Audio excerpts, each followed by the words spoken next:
ब्रेकनंतर आपलं स्वागत. थेट जाऊयात घाटकोपरमध्ये. काल ज्या ठिकाणी दुर्घटना घडली, होर्डिंग पडलं होतं, त्या ठिकाणी आता शरद पवार पोहोचलेले आहेत.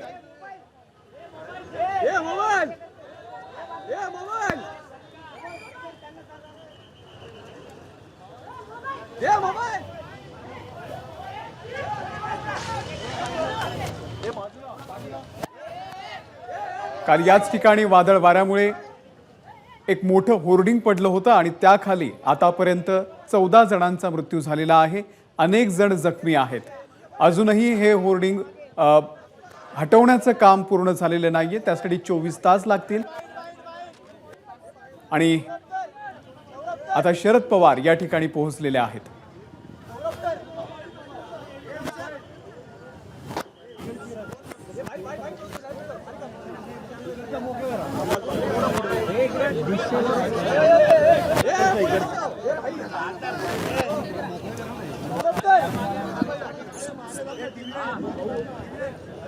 तर शरद पवार आता या दुर्घटनाग्रस्त भागाची पाहणी करतायत.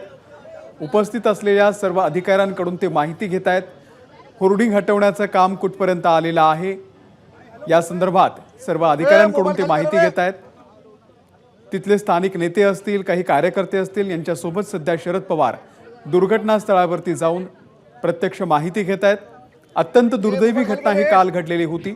मुंबईमध्ये जोरदार पाऊस झाला आणि त्याआधी आलेल्या वादळी वाऱ्यानं इथलं एक मोठं होर्डिंग पडलं आणि त्या होर्डिंग खाली दबून 14 जणांचा आतापर्यंत मृत्यू झालेला आहे.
तर घाटकोपरच्या दुर्घटनास्थळावरती सध्या शरद पवार अधिकाऱ्यांकडून या संदर्भातली माहिती घेत आहेत.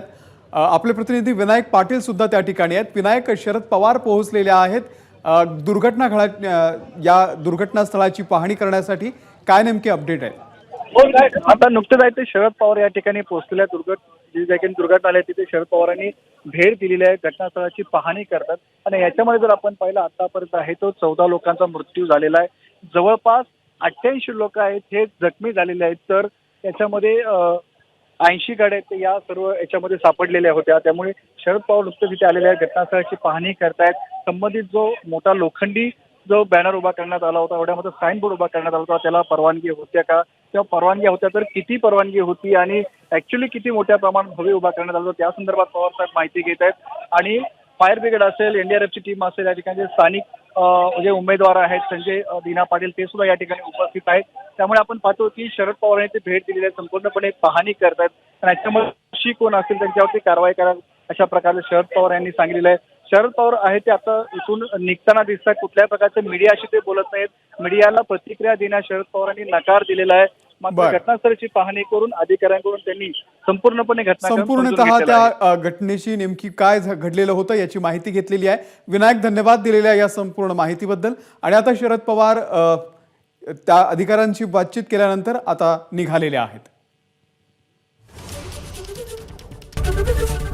एबीपी माझा, उघडा डोळे बघा नीट.